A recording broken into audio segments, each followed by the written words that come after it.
श्रीमद् भागवत में कृष्ण जन्म से जुड़ी अनेक कथाएं हैं। ऐसी मान्यता है कि किसी देवता किसी भगवान को उनके बालपन वाले रूप में दर्शन करना अपने आप में एक अत्यंत दुर्लभ घटना है, जिसके लिए देवता लोग भी युगों तक राह देखते हैं। एक लोकप्रिय कहानी के अनुसार एक बार भगवान शिव भी योगी का रूप धारण कर गोकुल आए थे, ताकि भगवान कृष्ण को बाल रूप में देख सकें। इस पूरे दृष्टांत पर अनेक भजन गाए गए हैं। तथापि इस घटना से जुड़ी हुई एक और कहानी भी है, जिसके विषय में चंद लोगों को ही जानकारी है।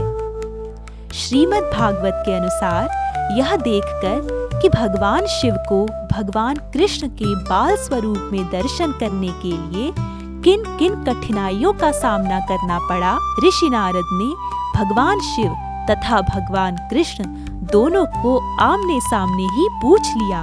नारद ऋषि यह जानकर गदगद हो गए कि भगवान शिव व भगवान कृष्ण दोनों ही एक दूसरे को भगवान कहकर संबोधित करते थे और दोनों यह बताते थे कि वह दूसरे के भक्त हैं।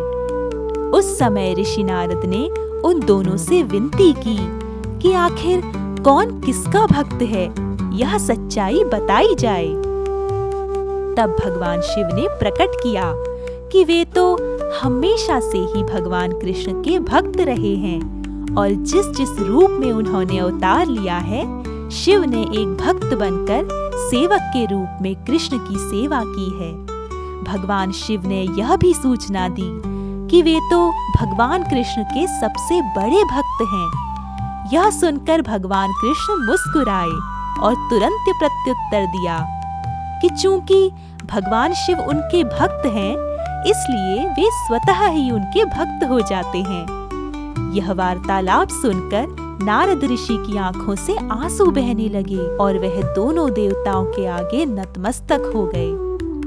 यह उन अनेक उदाहरणों में पहला अवसर था जब भगवान कृष्ण ने यह कहा है कि वे अपने भक्तों के सेवक हैं। यह उस लोकप्रिय मान्यता को भी उद्धृत करता है कि भले ही श्री कृष्ण समूचे ब्रह्मांड के लिए भगवान हो, परंतु वे सदैव अपने भक्तों की इच्छाओं का ही पालन करेंगे। जैसे भगवान शिव को देवों के देव माना जाता है, भगवान कृष्ण को भक्तों के भक्त के रूप में जाना जाता है।